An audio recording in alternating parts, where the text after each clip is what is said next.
What's up, YouTube? I'm Johnny Lord Payne, and we back with another one. And today's story, I'm talking about how at least one couple, tragically horrified, scarred for life. This is the story I'm bringing to you, how one couple found out not only has their infant passed away, but he's been horrified and decapitated. I'm Johnny Lord Payne, and remember, I bring you no cap, I just bring you the truth. Y'all hit that like button and subscribe, and stick around for this. Hospital for malpractice, saying their son died doing a botched surgery. When they wrapped this baby up tightly, they propped the baby's head up on top of the blanket to make it appear as though the head was actually attached when it wasn't. That is an attempt to defraud and deceive the family. The family says it wasn't until a funeral home raised the red flag that the parents would learn the truth.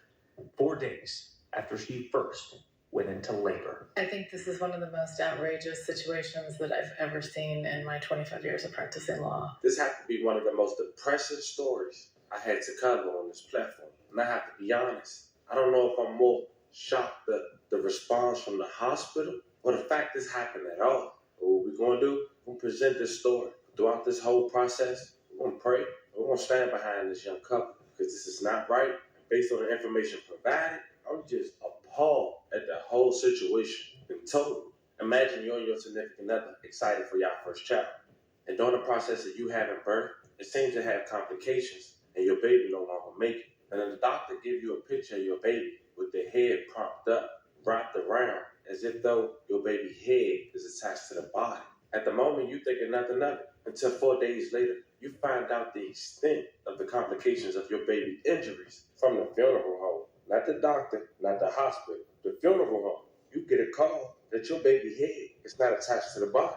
And let's just stop it there for a second. I thank God he was with this couple. Because I got to be honest, all people don't know how to control their emotions, especially their child. And we all know one finger would have been on one of that staff, it would have been assault charges on this couple.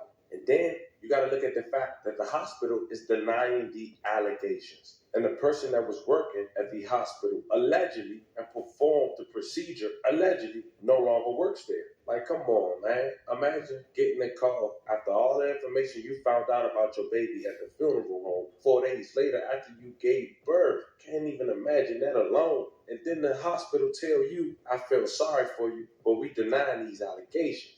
And like they hiring anybody from off the street to perform these procedures for these pregnant moms. So we got a handful of mess right here, family. And that's just to say the least. But without further ado, I'm going to present the details, talk about the facts. But first, remember, I don't give you no angle. I just give you the story. So with that being said, make sure you like, comment, and subscribe. We're going to jump right to it. Clayton County, Georgia, a Metro Atlanta doctor and a Clayton County hospital is facing a lawsuit after the delivery of a baby in July that went horribly wrong.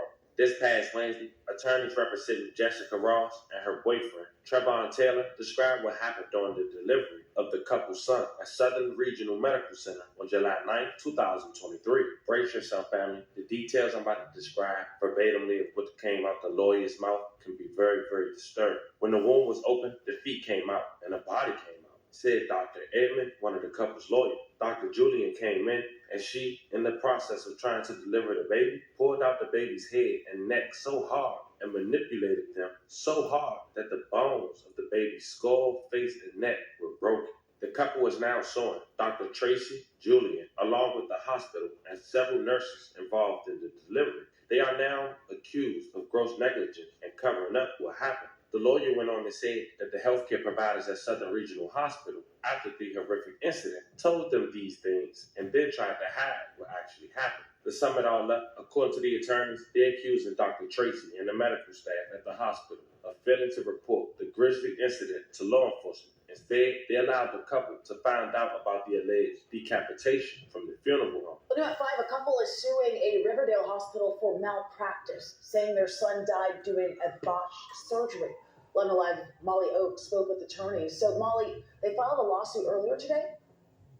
They filed a lawsuit against the doctor, the hospital, and others involved in the delivery, which happened about a month ago. Lawyers say the woman went into labor on July 9th. Now, we do want to warn you, some of the allegations in the lawsuit are graphic. This is one of the most sad, egregious, and horrific situations that I've ever seen. Inside Southern Regional Medical Center 1 month ago, lawyers say a couple was preparing to welcome their first child into the world. But unfortunately, their dreams and hopes turned into a nightmare that was covered up by Southern Regional Medical Center.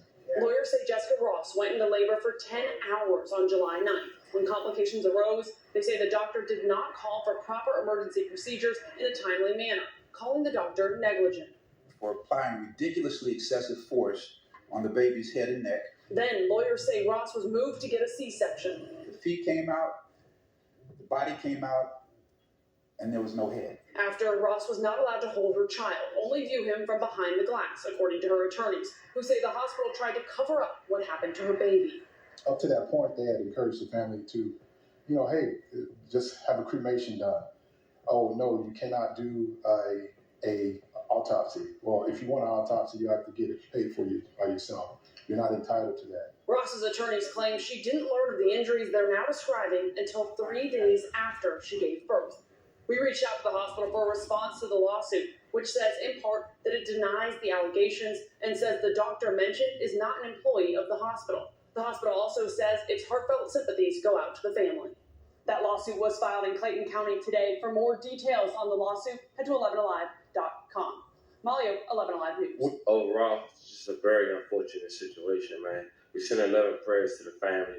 Rest in peace to that poor baby. As more developed, I'll keep you guys updated. Let me know how you guys feel about this one. This was the story of a young mom, a young couple, losing their baby to a botched delivery inside the hospital. The hospital is denying the allegations. The person held responsible for the delivery process no longer works for the hospital. I can't wait to get